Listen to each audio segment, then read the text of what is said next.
Hello, hope you're encouraged today. I realized I should say why I chose this scripture in 1 Peter chapter 4. Several days ago, I was thinking about just the enormous trial this pandemic has been to so many people. And I'm joking about these little minor trials that I have, with an alligator or whatever. But this verse gives tremendous comfort to us anytime we go through trials. Listen to this, 1 Peter 4:12 and 13. Beloved, do not be surprised at the fiery trial when it comes upon you to test you, as though something strange were happening to you. But rejoice insofar as you share Christ's sufferings, that you may also rejoice and be glad when his glory is revealed. How great is that? I hope that I'm going to memorize that. I hope you will. And so last time we left the story right after the alligator had shot a hole in the boat. And if you didn't hear the 12th post, I'm sure that's like, what are you talking about? But it was at this point that our trusty hunter and guide pointed out that he had, right before that rifle shot went off, he had told us that he spotted what he thought was a huge alligator in a canebrake about 70 yards away. And he wanted us to be still and be quiet. He showed us, got us to look through the scope to see where he thought it was. And it was a saucer-sized eyeball, if it was indeed a gator, floating on top of the water. And all you could see was, that gigantic eyeball. And both because he was dreaming of harvesting this gigantic alligator and because he's an imbecile, he didn't even notice the water that was slowly filling up the bottom of the boat. He just said, I'm about to take a shot. Y'all watch. If you see any movement, even slight movement in the water, keep, try to find out exactly where that is, line it up with a piece of the bamboo or something, or cane, so that we could show him when we went to try to get it. Well, man, did we ever see movement. When he fired that rifle, it looked like the entire canebrake just went crazy. It was violently swaying back and forth. And then all three of us saw just a glimpse of its belly. The gator rolled. And so he yelled at us to start paddling as fast as we could to get over there so it wouldn't sink to the depths. And once we got there, is the first time he noticed that me and the pediatrician were up to our ankles in water. And he just very matter-of-factly ordered this board-certified neonatologist to get a glove on and stick his thumb in the hole to slow the leak, the filling of the boat. And he told me to get ready. He grabbed one of those pole catchers, that has the noose on the end, told me to grab the other one and get ready. And I thought, why do I have to get ready?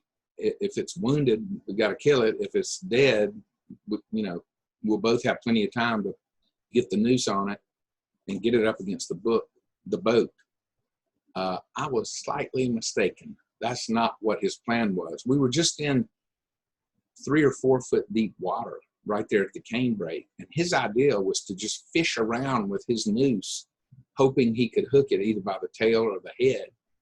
And I was just about to tell him that was the most stupid idea I've ever heard of. He successfully lassoed the gator's tail, and it was very much not dead. And he lifted it up and yelled at me, to try to get it around his head when he lifted the tail up or whenever the head would surface. And so I was crouching in the boat with the noose hanging out over the water in case I saw its head. I was crouching because I wanted to keep my center of gravity low, because I thought the gator could bang into the boat and knock me overboard, which would have ruined my whole day. And suddenly this gator's head swung out of the water up toward my head and snapped its jaws and then went back underwater. I was dumbfounded. This thing was prehistoric. It was gigantic. Its size was unbelievable. All he did was just yell at me to get the noose and get it around his head. Of course, I couldn't see him. He said, I'm going to get it back up. You get it around his head. Sure enough, it came up again and was kind of calm. His head was barely under the water. And I tried to get this noose over it and just spooked him, and he went down. He almost pulled the other guy, imbecile, that was holding onto his tail under the water.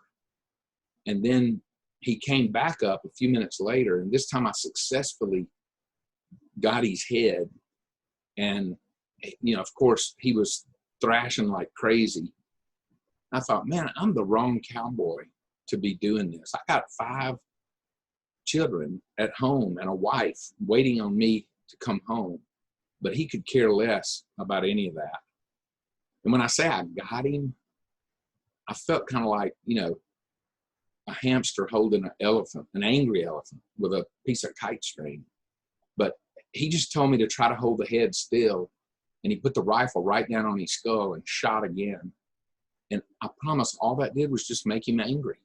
He started thrashing, slapping his tail up against the boat. He was soaking all of us. Meanwhile, the boat was filling up with water. And he yelled at me to hand him the sawed-off shotgun. And the next time he got a shot, he put that thing, he almost touched his head with it and unloaded both barrels. And this big old beast finally went limp. We all sat down in the boat, relieved. But then we knew we had to address the fact that the boat was sinking. And he didn't seem to be worried about that at all. I was thinking, I had already picked out a cypress tree that I was going to swim for, because what if his brother was just 10 feet away watching all of this, the alligator's brother? I mean, I did not want to go in that water. And he just had the pediatrician sit on his end of the noose that was holding the tail.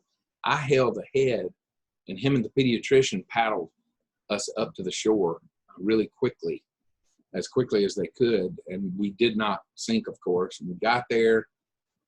He went and got a chain out of his pickup truck. And we had to drag that thing up out of the water. It was slightly longer than his 12-foot skiff.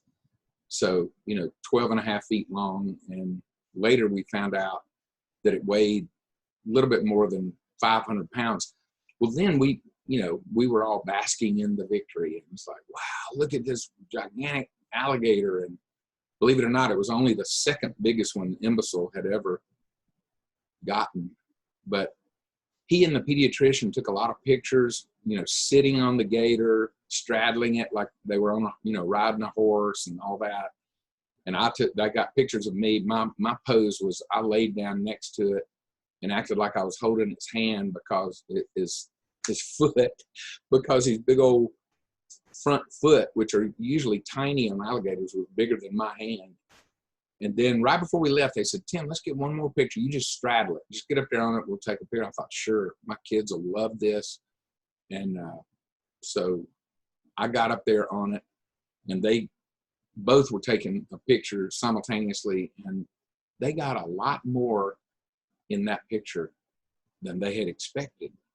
Because right when they said smile, do you know the alligator stood up with me on it and started walking slowly toward the water? Unbelievably. I dove off the alligator, imbecile. I won't go into detail in case some of you are PETA people or what. Anyway, he finally killed it. And that's the end of the story.